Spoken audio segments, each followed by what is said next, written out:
in the corridors of power, in the quiet spaces of everyday interaction.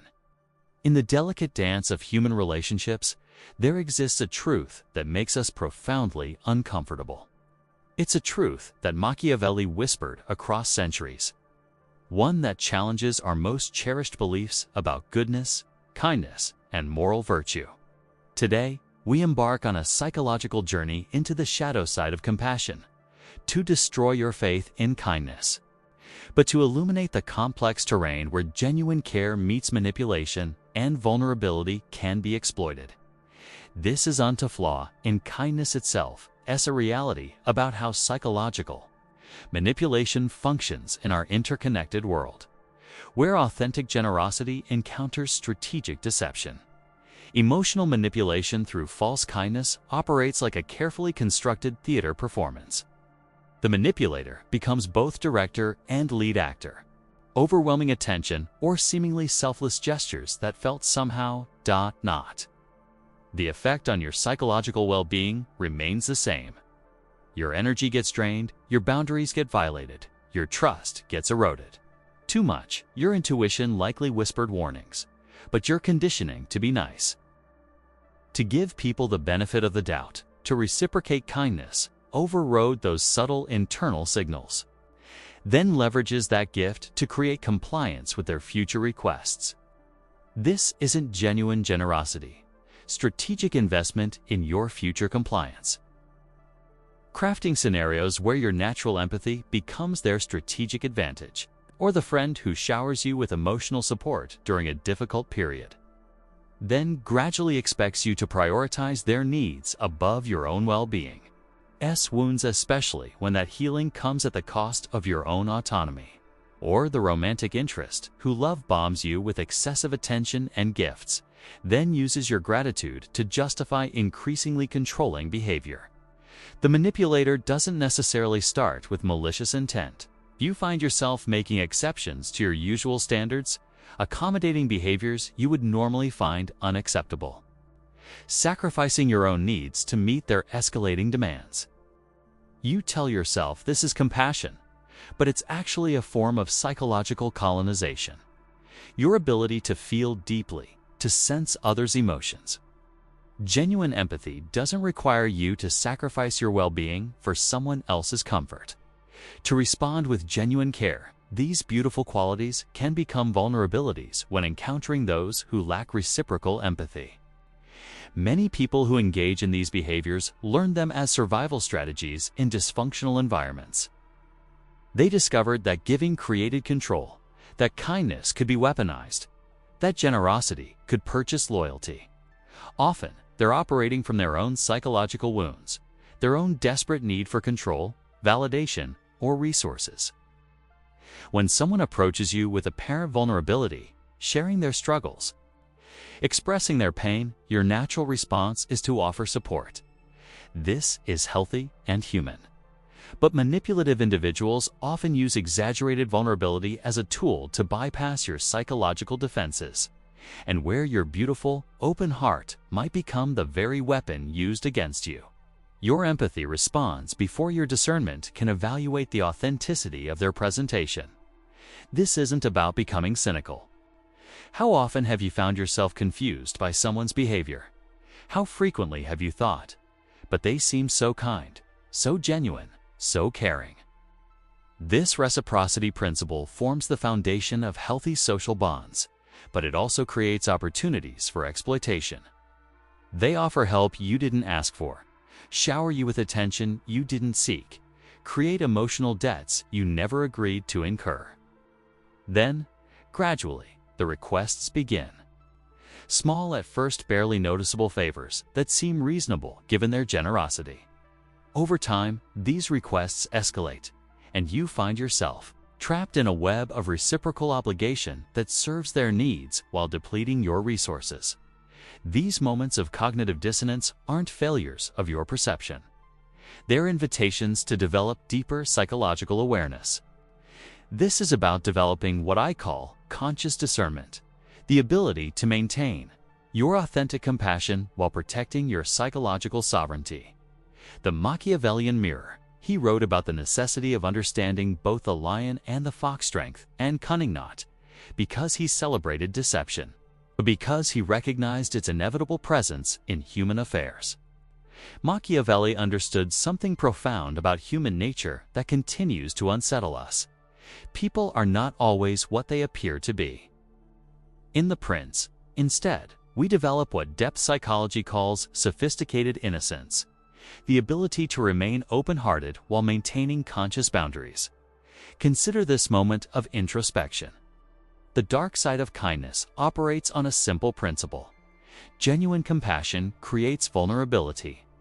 When we understand this dynamic, we don't become hardened or cynical. The architecture of emotional manipulation lets explore the psychological mechanisms at play. Think about the last time someone approached you with excessive charm. This is what I call empathy hijacking, the process by which your natural compassion becomes redirected toward serving someone else's hidden agenda. But here's where Machiavelli's insight becomes crucial. Intent matters less than impact. Whether someone manipulates you consciously or unconsciously. The sophisticated manipulator understands that genuine kindness creates a sense of obligation. The Psychology of Reciprocal Obligation, Robert Cialdini's research on influence reveals a fundamental aspect of human psychology. We re-hardwired to reciprocate. The manipulative use of kindness exploits this psychological tendency by creating artificial debts. The person offers something you didn't request. Consider the colleague who consistently brings you coffee without being asked, then begins requesting your assistance with their projects. These patterns aren't always conscious. But understanding the unconscious nature of these patterns doesn't obligate you to remain vulnerable to them. Your psychological well-being is unresponsible for healing someone else. The empathy trap and boundary dissolution. Highly empathetic individuals face particular challenges in navigating these dynamics. The empathy trap operates through a process I call boundary dissolution. They present themselves as wounded birds needing your unique care, as misunderstood souls requiring your special understanding, as victims of circumstances demanding your rescue. Over time, your boundaries begin to dissolve. True kindness maintains healthy boundaries. Authentic compassion includes self-care. The weaponization of your values, perhaps the most insidious aspect of manipulative kindness, is how it weaponizes your own values against you. If you value compassion, the manipulator will frame their requests in terms of your compassionate nature. If you pride yourself on being helpful, they'll position their needs as opportunities for you to express that helpfulness. This process operates through what psychologists call value hijacking. The manipulator identifies your core values: kindness, fairness, loyalty, generosity, then frames their agenda in terms of those values.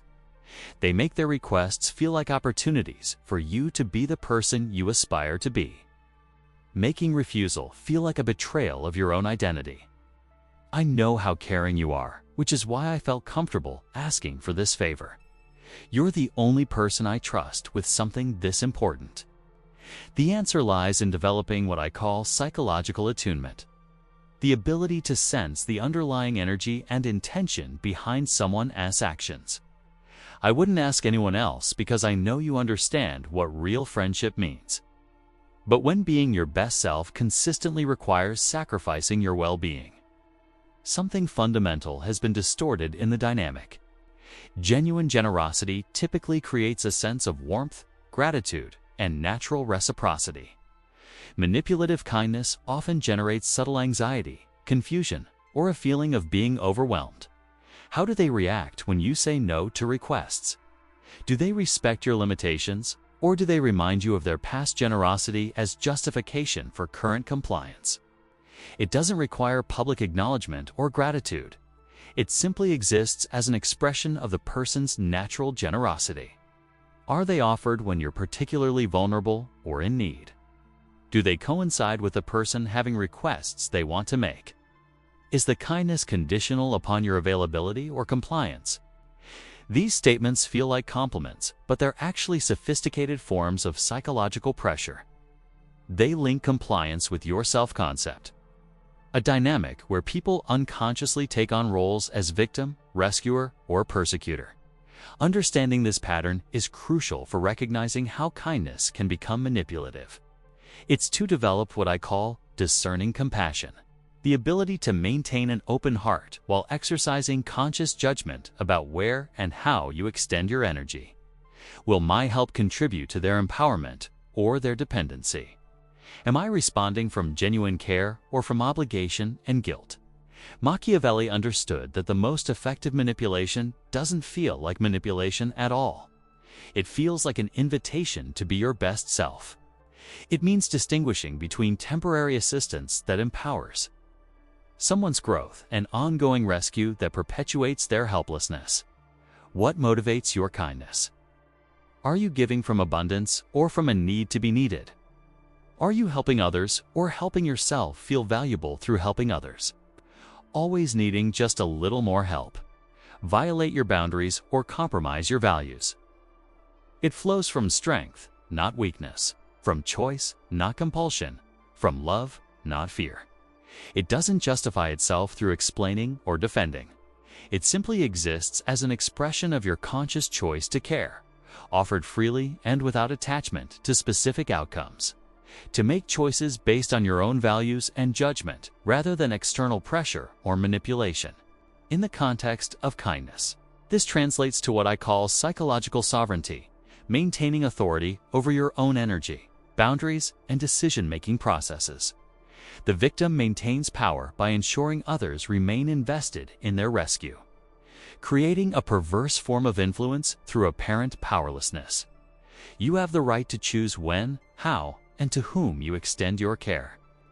You have the responsibility to protect your own well-being so that your kindness can flow from strength rather than depletion. Your kindness hasn't healed their situation, enabled their dependency while depleting your energy. Your kindness becomes intertwined with your sense of purpose. It's a constant stream of problems requiring your assistance feeds your need to feel valued, while simultaneously draining your psychological resources. It means accepting that some people will label you selfish. When you prioritize your well-being, it requires understanding that their reaction often reveals more about their expectations than about your character. You begin to define yourself through your ability to help them, to solve their problems, to provide what they lack. Recognizing authentic versus performative kindness. It often feels excessive or inappropriate to the situation. It creates discomfort in the recipient because it violates natural boundaries around giving and receiving. How do we distinguish genuine kindness from its manipulative counterfeit? Authentic kindness flows naturally from genuine care. It doesn't create debt or obligation. It doesn't come with hidden expectations or future demands. Performative kindness, by contrast, has an agenda. It's calculated, strategic, designed to create specific outcomes. Pay attention to your body's response to someone's kindness. Notice the timing of kind gestures. Observe the person's response to boundaries. The shadow psychology of rescuer dynamics. Many manipulative relationships involve what psychologists call the drama triangle. The person who consistently positions themselves as needing rescue creates an opportunity for you to feel important, needed, valuable. This dynamic is particularly seductive for those who derive self-worth from being helpful. Over time, you realize that the problems never actually get solved. The person remains perpetually in crisis, consistently requiring your intervention. Machiavelli would recognize this as a form of psychological control through manufactured vulnerability. Developing discerning compassion, the solution isn't to become hardened or suspicious. Discerning compassion asks important questions before responding to requests for help. Is this person taking responsibility for their own growth? Are they seeking assistance or enablement? This doesn't mean becoming selfish or withholding support from those genuinely in need. Discerning compassion also involves recognizing your own psychological patterns. True kindness serves the highest good of all involved, including yourself. It doesn't require you to sacrifice your well-being. The art of psychological sovereignty. Machiavelli understood that true power comes from autonomy, the ability Psychological sovereignty means recognizing that your kindness is a gift, not an obligation. This involves developing comfort with others' disappointment when you maintain boundaries. Sovereign kindness doesn't seek approval or validation. Transforming your relationship with kindness as we conclude this exploration. Let's consider how understanding the dark side of kindness can actually deepen your capacity for authentic compassion. When you're no longer vulnerable to manipulation, generosity offered from choice rather than compulsion, you become free to love more genuinely. When your boundaries are clear, your generosity can flow more naturally. When your discernment is developed, your kindness becomes more effective. This transformation requires grieving the loss of innocence, acknowledging that not everyone who appears kind has pure intentions, that not every request for help serves the highest good, becomes a force for genuine transformation rather than a tool for your own diminishment. Your conscious choice to remain kind while maintaining sovereignty is not just personal protection, it's a radical act of service to the collective healing our world desperately needs. This is the alchemy of conscious compassion, transforming the raw material of empathy into the refined gold of wisdom-guided love. And in that light, authentic connection becomes possible, connection based on mutual respect, genuine care, and conscious choice rather than obligation, manipulation, or unconscious patterns. That your beautiful heart can be used against you if you're not conscious about how you share it. But this grief opens space for something more powerful. Conscious kindness, rooted in wisdom rather than naivety. Compassion grounded in strength rather than vulnerability. Your boundaries protect your capacity to give. Not less generosity, but more sovereign generosity. And too conscious to sacrifice our well-being for someone else's unconscious patterns. Your discernment ensures your kindness serves love rather than manipulation. We become free to choose whether and how to participate. When we recognize manipulation, we can respond with clarity rather than confusion, to offer your gifts freely while preserving your sovereignty. When we honor both the light and shadow aspects of human nature, we can navigate relationships with greater skill and authenticity. Machiavelli's warning wasn't meant to make us cynical, it was meant to make us conscious. When we understand the games people play, your kindness is not the problem. Your empathy is not a weakness. Your desire to help and care and love is not something to suppress or diminish. These qualities are precious, necessary, beautiful aspects of who you are. The invitation is to honor these qualities while developing the psychological sophistication to protect them from exploitation. To maintain an open heart while cultivating discerning judgment. This is the deeper teaching hidden within Machiavelli's warning. True power, the power to love authentically, to give meaningfully, to care effectively, requires wisdom about human nature in all its complexity. When we understand both the angels and demons within ourselves and others, we become capable of more skillful engagement with the world. Your kindness, protected by consciousness and guided by discernment. Remember, in a world where kindness can be weaponized, your awareness prevents your exploitation. This is how we honor both Machiavelli's warning and our own beautiful hearts, by becoming too wise to be easily fooled, too strong to be easily used. Your kindness, wielded with wisdom, becomes a light that illuminates truth rather than a shadow that obscures it. This is the transformation waiting on the other side of understanding. Not less kindness, but more conscious kindness. Not less love, but more skillful love. May you walk this path with courage, wisdom, and an ever-deepening commitment to your own wholeness, for in your wholeness lies your greatest gift to the world.